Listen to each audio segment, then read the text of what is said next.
Hey guys, मेरा नाम है पियास विश्वास। आप सबको स्वागत करता हूँ मेरे इस चैनल पे। ये सेकंड वीडियो है फ्लूइड मैकेनिक्स के सीरीज़ के ऊपर और आज हम लोग डिस्कस करने वाले हैं विस्कोसिटी के ऊपर।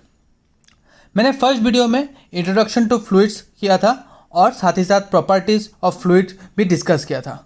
अगर आप लोगों ने वो वाला वीडियो नहीं देखा तो ऊपर आई टैब में क्लिक करके देख सकते हैं या फिर नीचे लिंक डिस्क्रिप्शन में दिया हुआ है, वहाँ से भी देख सकते हैं।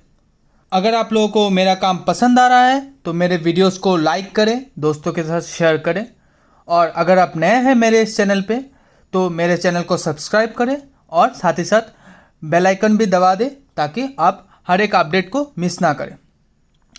तो आज हम लोग पहले देखेंगे विस्कोसिटी का डेफिनेशन क्या होता है, उसके बाद देखेंगे रीजंस बिहाइंड विस्कोसिटी, उसके बाद देखेंगे हम लोग कि विस्कोसिटी को डिटेल में कैसे समझते हैं, मतलब फिजिकली क्या होता है विस्कोसिटी, उसके बाद उसका मैथमेटिकल फॉर्मूला क्या होता है, फिर देखेंगे डायनामिक विस्कोसिटी क्या होता है, काइनेमेटिक विस्कोसिटी क्या होता है और उसके बाद देखेंगे नो स्लिप कंडीशन, ये कंडीशन होता है वो क्या होता है और लास्ट में देखेंगे effect of temperature on viscosity. तो चलिए शुरू करते हैं विस्कोसिटी का डेफिनेशन से। तो विस्कोसिटी का एक सिंपल सा डेफिनेशन है, वो क्या बोलता है, resistance viscosity is a kind of resistance और is a resistance that is offered in the fluid flow. तो जब भी फ्लूइड फ्लो होता है तो उसमें एक रेजिस्टेंस ऑफर होता है या फिर रेजिस्टेंस क्रिएट होता है जिसके कारण फ्लूइड का वेलोसिटीज़ में हम लोगों को चेंजेस दिखने को मिलता है, वही है विस्कोसिटी। तो इसको एक और तरीके से समझते हैं, जैसे हम लोग ने पढ़ा है कि जब दो सॉलिड सरफेस कॉन्टैक्ट में रहते हैं, एक के ऊपर एक या फिर एक के साथ एक कॉन्टैक्ट में रहता है और अगर दोनों सॉलिड सरफेस में मूवमेंट किया जाए तो क्या होता है, फ्रिक्शन होता है, एक रेजिस्टेंस फोर्स या फिर एक ऑपोजिंग फोर्स एक्ट करता है, उसको हम बोलते हैं फ्रिक्शन। तो विस्कोसिटी भी एक तरीके का फ्रिक्शन है, लेकिन ये फ्लूइड के केस में है। तो फ्लूइड के केस में जो फ्रिक्शन होता है वही होता है विस्कोसिटी और उसके कारण हम लोग देखेंगे कि कैसे वेलोसिटीज़ में चेंजेस आता है। तो विस्कोसिटी के कारण वेलोसिटीज़ में चेंजेस आता है, वो हम लोग देखेंगे। तो विस्कोसिटी का डेफिनेशन सिंपल हो गया, क्लियर हो गया। आई होप कि ये एक तरीके का रेजिस्टेंस है जो फ्लूइड फ्लो के टाइम में देखा जाता है। तो हम लोग अब देखते हैं कि रीज़न, मतलब विस्कोसिटी का क्या क्या कारण है या फिर क्या क्या वजह से विस्कोसिटी होता है। तो विस्कोसिटी का दो रीज़न होता है या फिर दो रीज़न की वजह से विस्कोसिटी होता है। एक होता है कोहेसिव फोर्स, एक होता है इंटरमोलिकुलर मोमेंटम एक्सचेंज। तो पहले जानते हैं कोहेसिव फोर्स क्या होता है। कोहेसिव फोर्स ऐसा होता है कि दो सिमिलर मॉलिक्यूल्स के बीच में जो फोर्स ऑफ अट्रैक्शन होता है उसको हम लोग बोलते हैं कोहेसिव फोर्स। ठीक है, तो इसको ऐसे समझते हैं, मान लीजिए एक ग्लास में एक वाटर है तो इसमें तो सब वाटर मॉलिक्यूल्स ही होंगे ना, जो H2O का मॉलिक्यूल। तो H2O मॉलिक्यूल्स के बीच में जो फोर्स ऑफ अट्रैक्शन होता है उसी को बोलते हैं हम लोग कोहेसिव फोर्स। तो ये विस्कोसिटी में कैसे अफेक्ट करता है, तो विस्कोसिटी मैंने का डेफिनेशन जैसे बोला है कि एक रेजिस्टेंस होता है ना, तो कोहेसिव फोर्स या फिर जो सिमिलर मॉलिक्यूल्स में जो फोर्स काम करता है तो उस फोर्स के कारण एक रेजिस्टेंस होता है कि मान लीजिए ये एक लेयर है जिसमें H2O का लेयर है, ठीक है, और उसके ऊपर एक और H2O का लेयर है, ठीक है।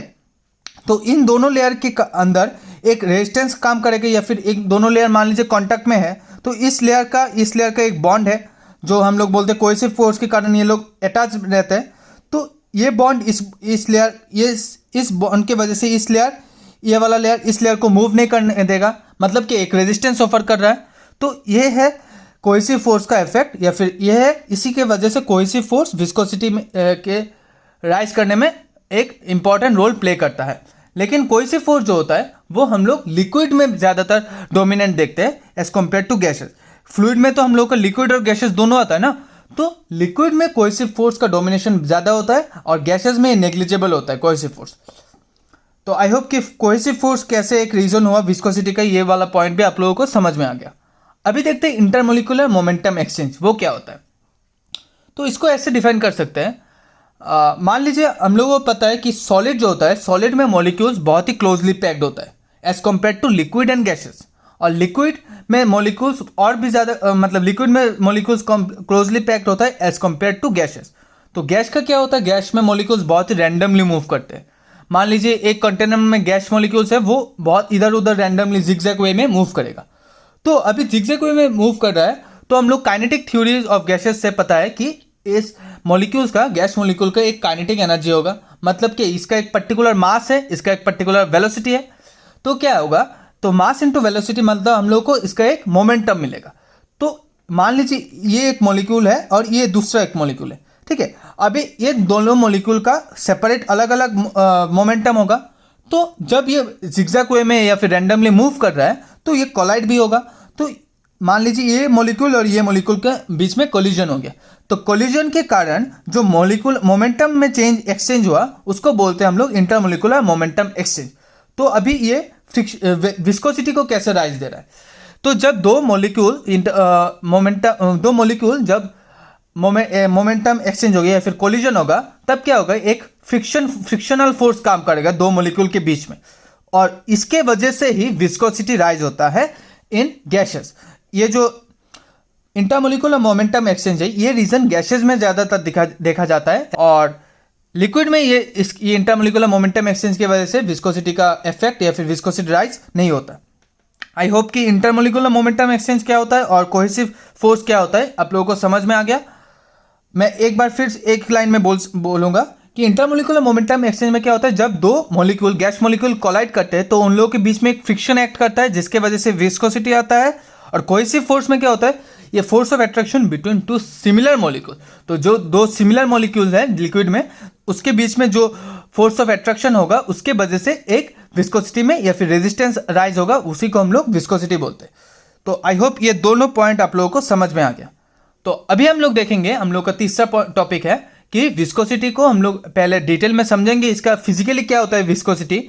हम लोग ने तो अभी डेफिनेशन देखा है कि विस्कोसिटी का डेफिनेशन एक रेजिस्टेंस होता है, और उसके वजह से मैंने बोल दिया कि इसके एक वेलोसिटीज़ में चेंज आता है, वेलोसिटीज़ में ग्रेजुअल फॉल या फिर ग्रेजुअल राइज आता है, चेंज आता है। तो हम लोग इसको डिटेल में थोड़ा सा देखेंगे। इधर पे मैंने एक डायग्राम ड्रॉ किया जिसमें मैंने एक सॉलिड प्लेन के ऊपर एक लिक्विड को फ्लो करने दिया। लिक्विड इधर पे मान लीजिए मैंने एग्जाम्पल के हिसाब से वाटर ले लिया, क्योंकि वाटर एक कॉमन लिक्विड है, उसके लिए वाटर ले लिया। इधर पे कुछ और भी लिक्विड हो सकता है लेकिन मैंने वाटर ले लिया। अभी मैंने क्या किया, वाटर के लेयर्स को मैंने डिवाइड किया और डिनोट किया 1 2 3 4 5 6 डॉट डॉट डॉट n तक लेयर, ठीक है। तो अभी मैंने क्या किया, इस वाटर को मैंने इस सॉलिड प्लेन के ऊपर फ्लो कर दिया, ठीक है। अभी फ्लो जो किया तो उसका एक वेलोसिटी से फ्लो किया। मान लीजिए जो वेलोसिटी से मैंने फ्लो किया वो है v, स्मॉल v। अभी देखिए जो 1 नंबर लेयर है वो हम लोगों का सॉलिड प्लेन से एकदम मतलब क्लोजेस्ट लेयर है, 1 नंबर लेयर सॉलिड प्लेन से। और फिर 2 थोड़ा सा ऊपर, 3 थोड़ा सा ऊपर, मतलब मैंने इस डायरेक्शन में मैंने डिस्टेंस बढ़ाया, इस डायरेक्शन में मेरा वेलोसिटी जा रहा है। ये एक्स एक्सिस के मेरे और मेरा वेलोसिटी जा रहा है, और वाई एक्सिस के और मेरा डिस्टेंस जो मैंने डिनोट किया 1 से, वाई से, सॉरी। और 1 2 3 4 5 6 7 8 जो है मेरा वो वाटर का डिफरेंट लेयर्स है। तो अभी देखिए जो सॉलिड प्लेन और लेयर 1 में इधर में हम लोग एनालाइज करते हैं, ये इधर पे जो लेयर 1 का है उसका वेलोसिटी क्या होगा, तो उसका वेलोसिटी होगा v = 0। क्यों, किसके रेफरेंस में, सॉलिड प्लेन के रेफरेंस में। क्यों, सॉलिड प्लेन तो स्टेशनरी है, सॉलिड प्लेन तो मूव नहीं कर रहा है, तो उसके रेफरेंस में इसका वेलोसिटी 0 होगा। और अभी हम लोग जैसे ऊपर जाते रहेंगे तो उसका वेलोसिटी में इंक्रीज होगा। तो इसको ऐसे भी मतलब एक्सप्लेन कर सकते हैं। ये जो सॉलिड प्लेन है और ये जो लेयर 1 है उसके बीच में, इन दोनों में एक फोर्स काम कर रहा है जिसको हम लोग बोलते हैं एडहेसिव फोर्स। तो एडहेसिव फोर्स क्या होता है, एडहेसिव फोर्स आपका होता है कि दो डिफरेंट मॉलिक्यूल्स के बीच में जो फोर्स ऑफ अट्रैक्शन काम करता है उसको हम लोग बोलते हैं एडहेसिव फोर्स।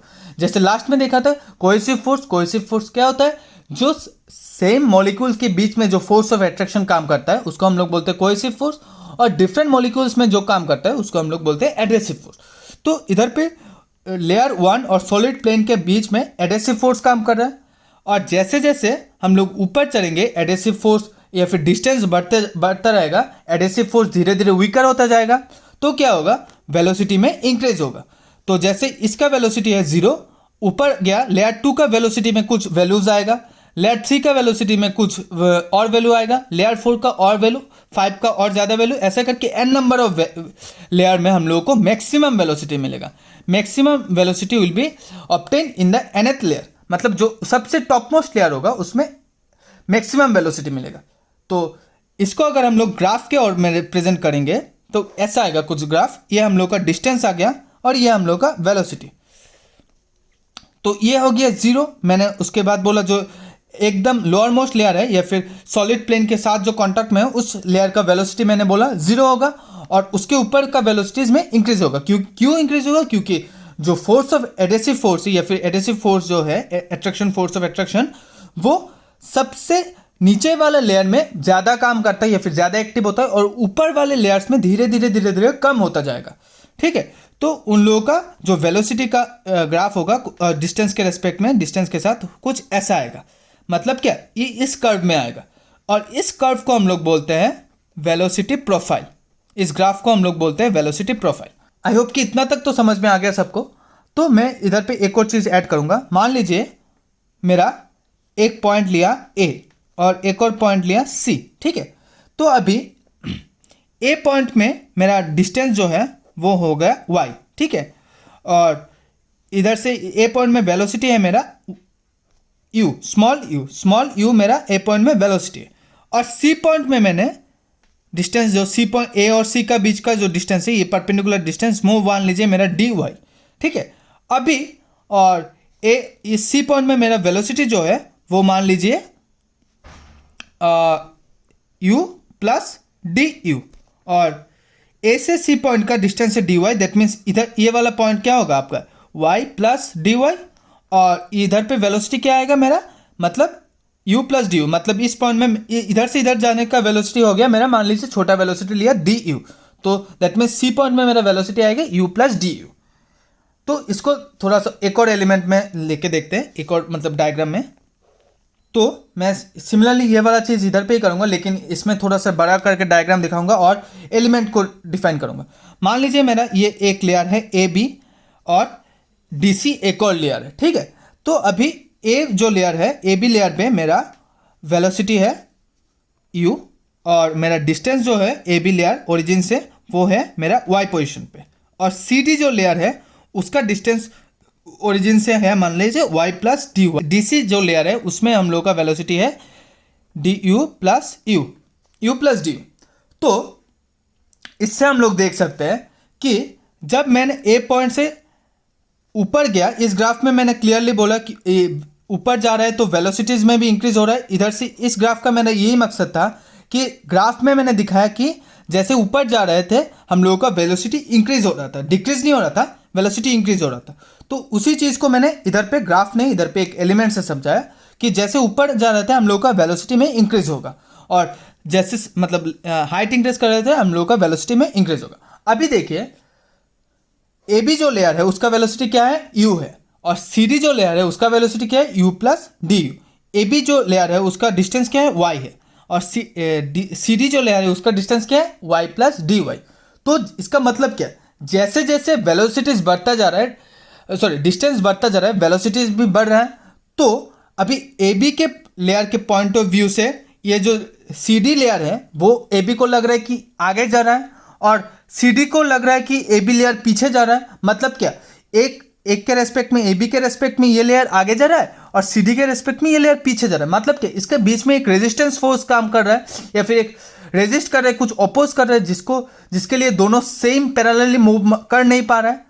तो वही रेजिस्टेंस जो होता है वही होता है आपका विस्कोसिटी, और उसी के वजह से ही, और इस रेजिस्टेंस के वजह से ही हम लोगों का वेलोसिटीज में डिफरेंस मिलता है, या फिर वेलोसिटीज में एक का वेलोसिटी ज़्यादा, एक लेयर का वेलोसिटी ज़्यादा, एक लेयर का वेलोसिटी कम, ये सिनेरियो मिलता है। आई होप कि विस्कोसिटी कैसे अफेक्ट करता है वेलोसिटी को, ये वाला पॉइंट आप लोगों को इस दो डायग्राम के साथ समझ में आ गया है। तो नेक्स्ट पॉइंट हम लोगों का है विस्कोसिटी का एनालिसिस करना या फिर मैथमेटिकल फॉर्मूला निकालना। तो मैंने मेरा लास्ट वीडियो देखा था, तो उधर पे मैंने बोला था सॉलिड में मैं अगर एक शेयर स्ट्रेस लगाओ तो उसका एक फिक्स डिफॉर्मेशन होता है। मान लीजिए ये मेरा सॉलिड है तो इसका इनिशियल पोजीशन ये है, तो मैंने अगर एक शेयर स्ट्रेस लगाया टाउ, तो सॉलिड का एक फिक्स्ड डिफॉर्मेशन होता है, जो मान लीजिए मैंने उसमें अल्फा से डिनोट किया था। लेकिन जो लिक्विड होता है या फिर फ्लूइड होता है उसका फिक्स्ड डिफॉर्मेशन नहीं होता, उसका क्या होता है, उसका कंटिन्यूअस डिफॉर्मेशन होता है। मतलब मैंने लास्ट वीडियो में बोला था 0 से 1, फिर 2, फिर 3, फिर 4, ये सोन।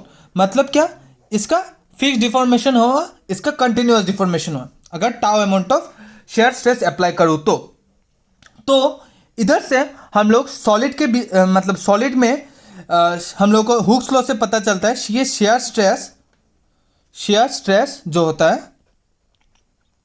वो डायरेक्टली प्रोपोर्शनल टू हम लोग का शेयर स्ट्रेन आता है। ठीक है, क्योंकि इधर पे एक फिक्स अमाउंट ऑफ डिफॉर्मेशन होता है, लेकिन लिक्विड में या फिर फ्लूइड में तो फिक्स्ड अमाउंट ऑफ डिफॉर्मेशन नहीं होता है, तो हम लोग ये वाला हुक्स लॉ एप्लीकेबल नहीं होगा फ्लूइड में। तो फ्लूइड के लिए हम लोगों को कुछ और सोचना होगा। तो इसमें दिया है Newton's law of viscosity. Fluid के लिए हम लोगों का आता है, तभी आता है Newton's law of viscosity. Newton's law of viscosity क्या होता है और वो शेयर स्ट्रेस को शेयर स्ट्रेन के साथ कैसे रिलेट करता है वो हम लोग अभी देखेंगे। तो न्यूटन्स लॉ ऑफ विस्कोसिटी में बोला है कि शेयर स्ट्रेस जो होता है, शेयर स्ट्रेस वो directly proportional to rate of shear strain. जैसे हम लोगों को लास्ट में देखा था कि सॉलिड के केस में shear stress is directly proportional to shear strain, लेकिन जो न्यूटन्स लॉ ऑफ विस्कोसिटी से हम लोगों का लिक्विड फ्लूइड के लिए मिलता है वो बोलता है shear stress is directly proportional to rate of shear strain. अभी रेट ऑफ शेयर स्ट्रेन का मतलब क्या है, मतलब टाइम के रेस्पेक्ट में इसका चेंजेस जो होगा, शेयर स्ट्रेन में चेंजेस जो होगा उसी को हम लोग बोलते हैं रेट ऑफ शेयर स्ट्रेन। अभी शेयर स्ट्रेन को सॉलिड के टाइम को निकालना तो बहुत ईजी था, क्योंकि अल्फा का कैलकुलेट करके हम लोग निकाल सकते हैं, लेकिन rate of shear strain liquid के टाइम में या फिर फ्लूइड के टाइम में कैसे निकालेंगे, क्योंकि इसका तो कंटिन्यूअस डिफॉर्मेशन होता है। तो इसके लिए हम लोग देखते हैं। तो इस डायग्राम में मैंने क्या ड्रॉ किया, मैंने एक लेयर कंसीडर किया, इधर ऐसे डिनोट किया इस लेयर को, जिसमें मैंने 2 पॉइंट कंसीडर किए, एक है पॉइंट बी, एक है पॉइंट सी। तो मैंने एक tau amount of shear stress apply किया, जिससे इसका डिफॉर्मेशन हुआ डी थीटा का डिफॉर्मेशन हुआ, और डिफॉर्मेशन होने के बाद वो फ्लूइड एलिमेंट सी पॉइंट में आ गया। इनिशियल पोजीशन था इसका बी, और फाइनल पोजीशन आ गया सी पॉइंट, और एंगल ऑफ डिफॉर्मेशन जो हुआ वो डी थीटा से रिप्रेजेंट किया।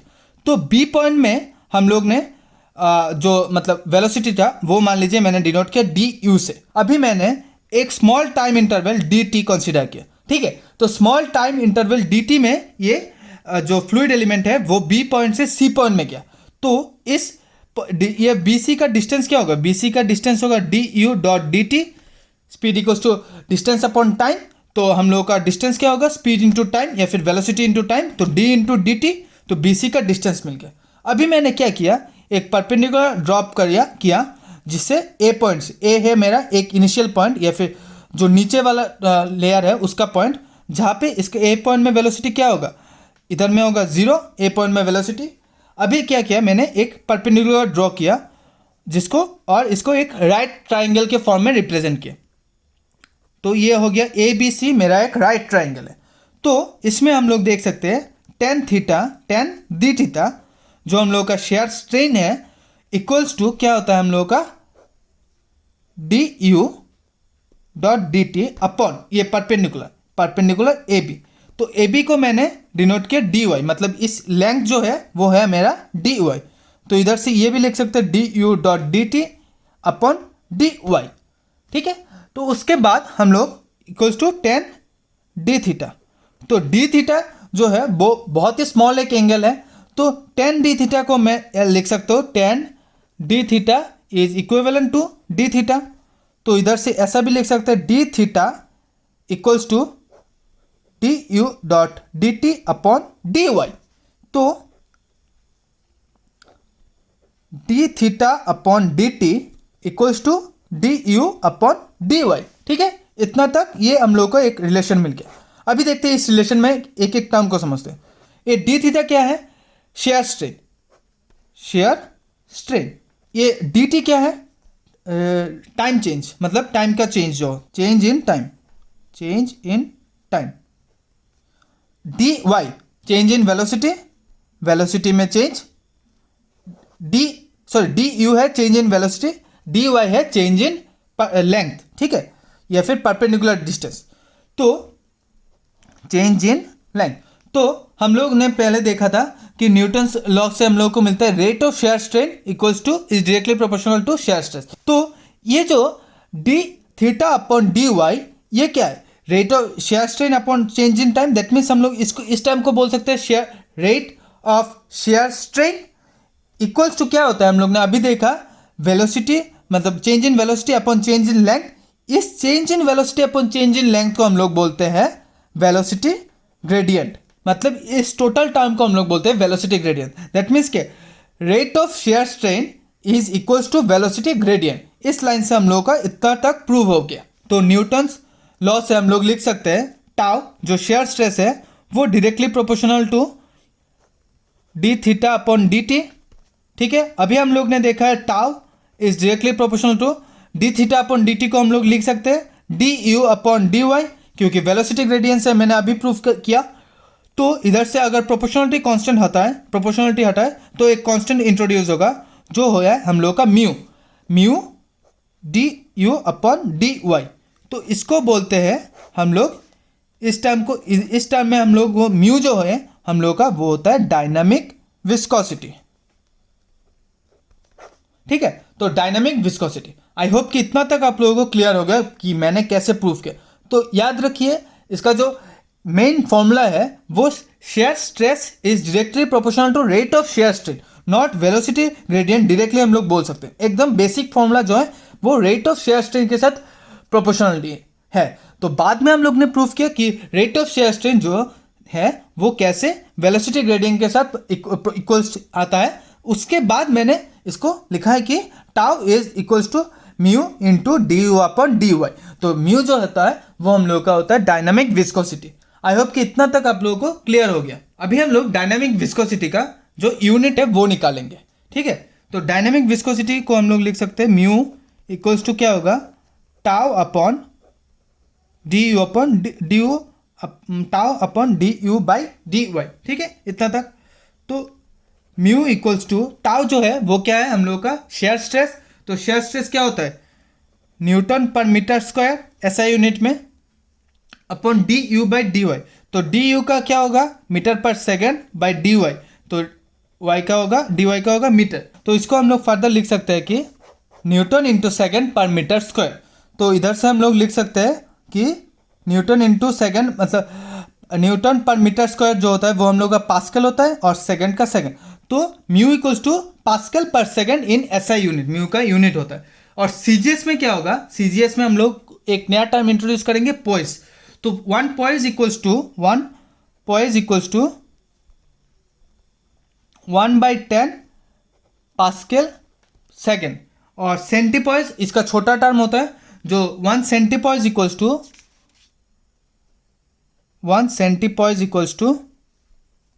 1/1000 पास्कल इंटू पास्कल सेकेंड। तो ये होता है आपका डायनेमिक विस्कोसिटी का यूनिट ऑफ मेजरमेंट।